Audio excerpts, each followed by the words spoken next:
Okay, we're in book 3, and this is Hybrid Chord Study 2. And it's very melodic. It's a little bit complex, and it's got little twiddles, little trills. I'd say like hammers. I'm just fooling around here, but the hybrid part of it is that we're doing a C chord, and like normally a C chord's like this, but we're putting a G on top, and then a D, which is a ninth, like an added ninth. You don't need to know that it's an added ninth, at this point. But if you called it properly, it would be a C add ninth. And then, but basically, we're putting the third and fourth fingers, like the third finger's on the third fret of the second string, and the pinky is on the third fret of the first string. And we're just holding that between the C and the G. So it's like a C add ninth, and then I called it a G hybrid. Basically, it's a G major chord, but normally we do a G major chord like this. But here we're holding.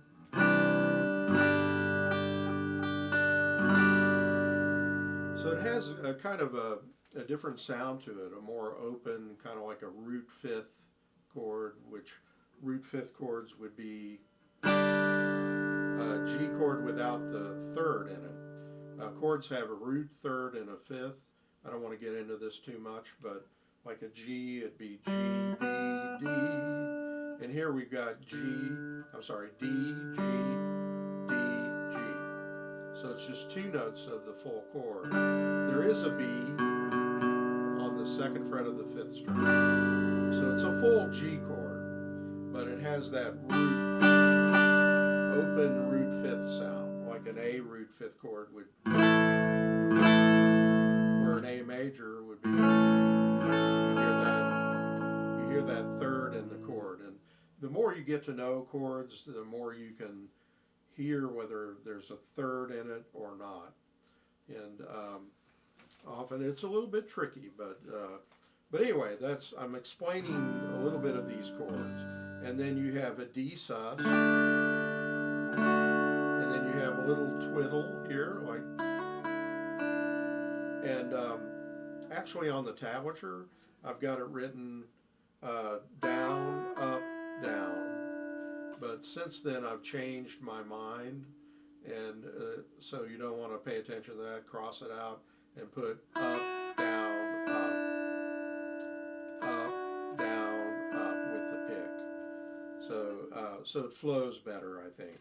So it's like down, up, down, down, up, down, up, down, up, down, down, up, down, up.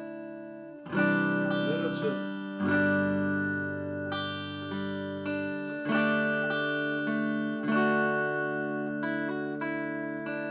measures 3 and 4 are an exact copy of measures 1 and 2. Now, another thing I want to mention with these is that you want to make sure you're hitting the right strings. You could hit different strings and it would sound good. It would still sound good, but just to follow this, I wrote out these specific strings, and I could have written other strings, but I didn't. But so you have that up, down, down, up, down.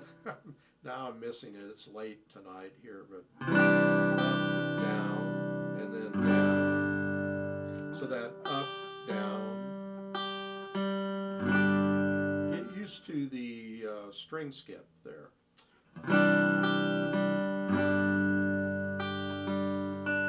And then those three. So the single notes are skipping around the string. Often you're skipping an upstroke on the first string to a downstroke on the third string. And then up, down. And that's a hammer on. if we look at that second measure, it's mostly eighth notes, but there's a tie, and then there's 2/16, which are where the hammer is. So it's 1 and 2 and 3 and 4 and. So 1 and 2 and 3 and 4 and. 1 and 2 and 3 and 4 and. That's the rhythm. So again, let's turn off my tuner here.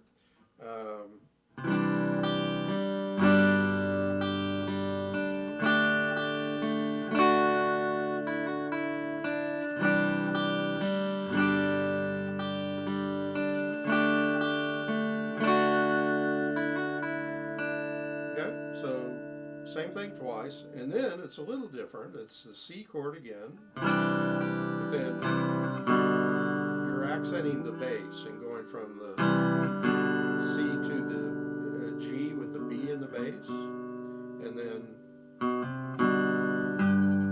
so it's kind of got a bass growl to it. You want to bring that out. Maybe go toward the bridge a little bit to bring out the bass notes.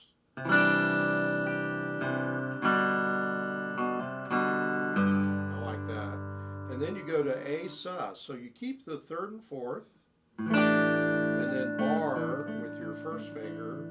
You're barring the third and fourth strings, so the second at the second fret, but you have your third and fourth fingers still on those same chords that we started out. And so you have this. That's a little different string change there. I would go down, up, down, and then use second finger. Take your third finger off, going to the second. So it's kind of that clamped A chord. And then up, down, up, or up, hammer, down. Sorry, up, hammer, down, up. So let me play that measure again. Actually, I'll play the last two measures of the second line.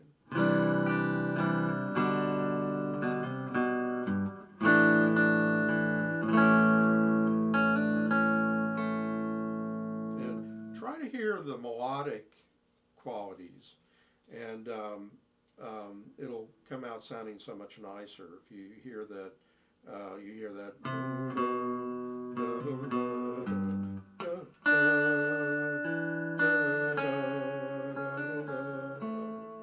And then you have D7 sus. So it's like a D7 with the pinky on the third fret. And all those single notes are up, down, generally. Down, up, down, down. And then up, down, up. Now, this is tricky. What your hand will want to do is not what you want to do.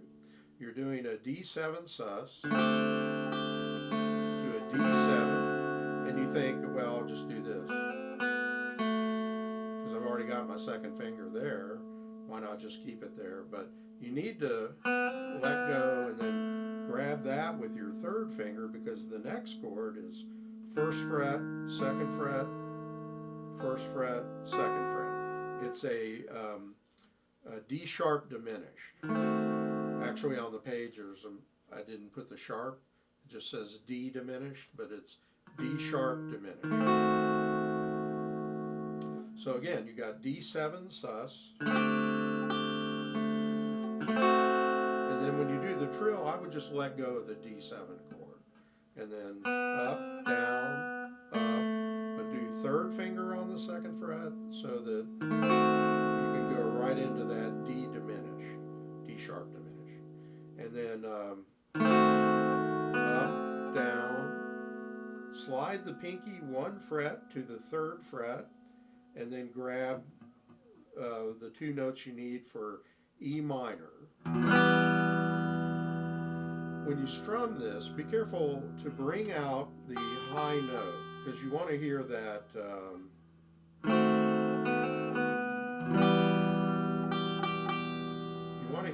high note. Now normally E minor, we just do fingers 1 and 2. And and that first string would be open. But here, the melodic, it's sort of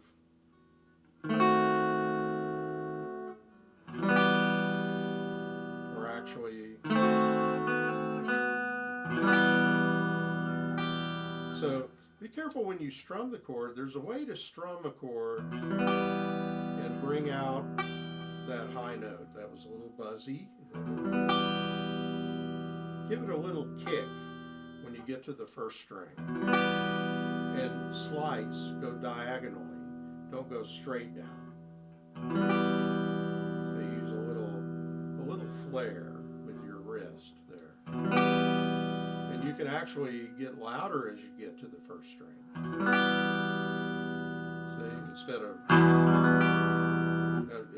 if you just hit it normally, you're not going to really hear that note. You might not even hear it at all.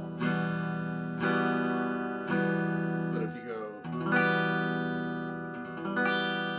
it's good to practice rolling through the chord slowly, and then give it a little twist when you get to the first string. Hear how that comes out. But if I just, the bass notes might cover up that melodic thing on the high note. So again, you've got this D7. This is probably the hardest part of this piece is D7 sus. I'll just play the chords basically. And then you have a D sharp diminished to an E minor with a 3rd fret on top. Okay? And then put in the window dressings, the 3rd finger.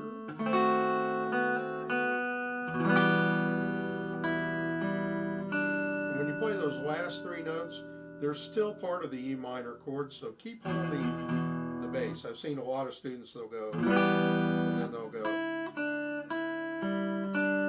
as if that's something totally different from the chord. It's not. So that last note I play with the pinky, I take the pinky off, sorry, take it off for that open, and then put it on the 2nd string. Hold the pinky into the next chord, which is a clamped A, but it's A sus. Now this is the only place where I would do that hammer with a down, up, down. Because of the way the strings change, I wouldn't go up, down, up. The other ones are up, down, up, but this one's down, up, down. So you got the A sus. You're coming from that E minor, and then, sorry, down, up, down, up. And you end up with an A7 chord. It starts with an A sus chord, and then up, down, up. So I'm still holding the bar through the whole measure. Again, I'll go back to that D sharp diminished. And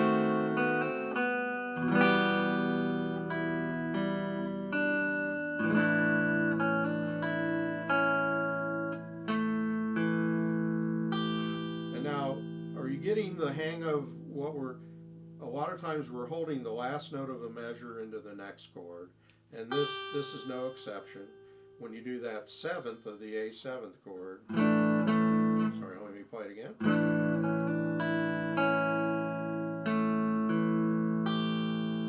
And watch the rhythm of that measure. It's 1 and 2 and tie and 4 and hold that pinky. So then you have a D sus, down, up, down, up, hammer down, up, down, up. So it's down, up, hammer down, up, down, up. And then you could go back and repeat, or the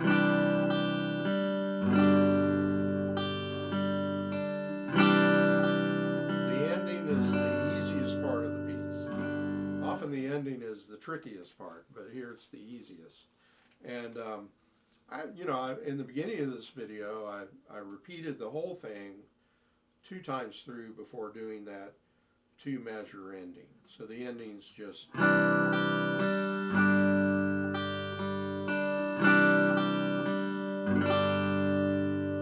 Okay? So a lot of little twists and turns, but just remember to kind of sustain things for the most part and bring out the melodic thing. We're doing more passing tones with chords. See, I could have just written this.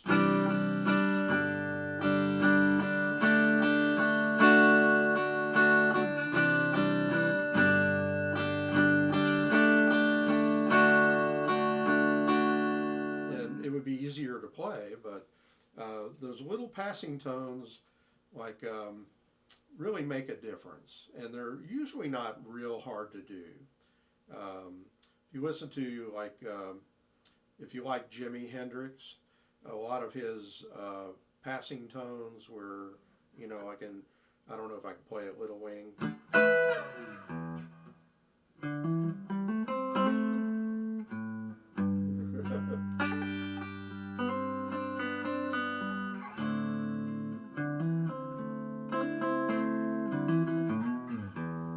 It's been a while since I played it, but he does all kinds of passing tones, and he was a great rhythm guitarist. I mean, and everybody thinks of his wild lead guitar playing, but which was great too. But his chording is, I mean, it's not really jazz, but it seems like very intelligent, like jazz. He had his own style. And a lot of it came from him playing R&B with people like Wilson Pickett and Little Richard and the Isley Brothers, learning R&B licks and then taking it to a different level, But great guitarist, and so I mean, this piece is not very Hendrix-like, but all the little passing tones are the same kind of thing that he would do. And he's one of my favorites, so I mentioned him,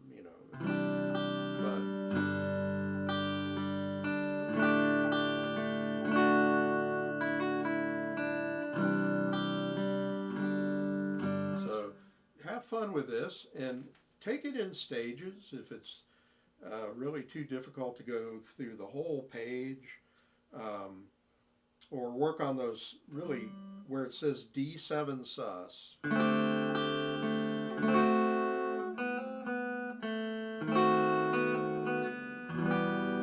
I'd say that's the wormiest part of the song, but it's kind of cool, it's kind of good. That D sharp diminished is a real surprise chord. You don't expect it. But and these hybrid chords, C and G, with grunge rock, a lot of players learn them like this. You'd say play a G chord and they'd play it like this, where a bluegrass guy would play a G chord like this.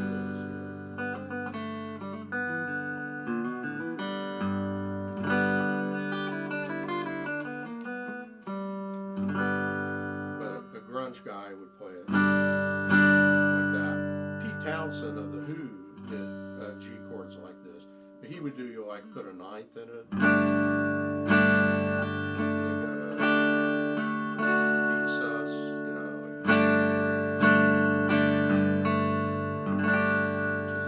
he does that in the song Substitute. But, you hear these kind of things.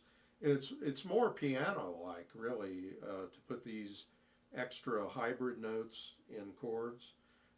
The way a piano player would hold one note while changing chords. He might hold the index finger and change the other notes.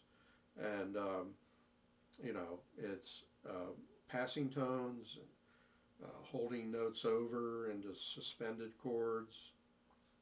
All really cool stuff. And this is to give you ideas to do things on your own. as well. Like if you take a D chord,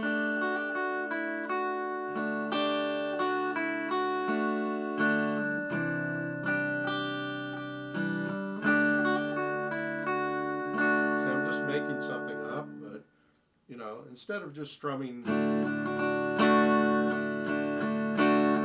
that's okay too, but you know, but putting in the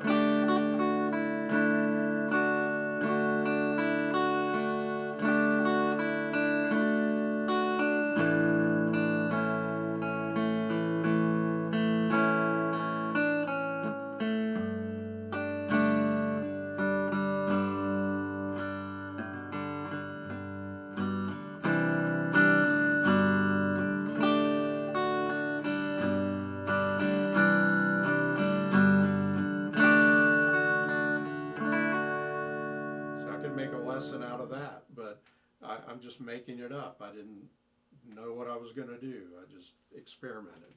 So you should do that too. And these are to give you, kind of a springboard to do your own thing with strumming regular chords. Like you can take an E chord, add the pinky on the second fret, on also the second fret of the second string, and the second fret of the third string, which makes it an E sus.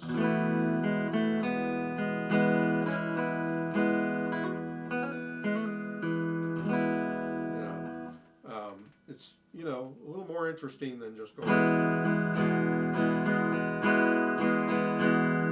But that's okay too, I mean, you do whatever you're, at whatever level you're at. And sometimes you'll surprise yourself and try to remember what you did that was really cool, that was accidental, and just try to recreate it and maybe make a song out of it.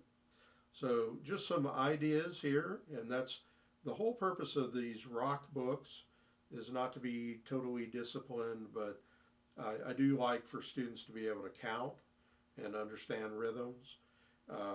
It is important to understand basics, but also to give you ideas for your own creative things, okay? So end of lecture. If you like this, please like my video. I want to be liked, and subscribe to my channel here. And also Facebook, John Hedger Guitar Studio. Like my Facebook page. Thank you so much.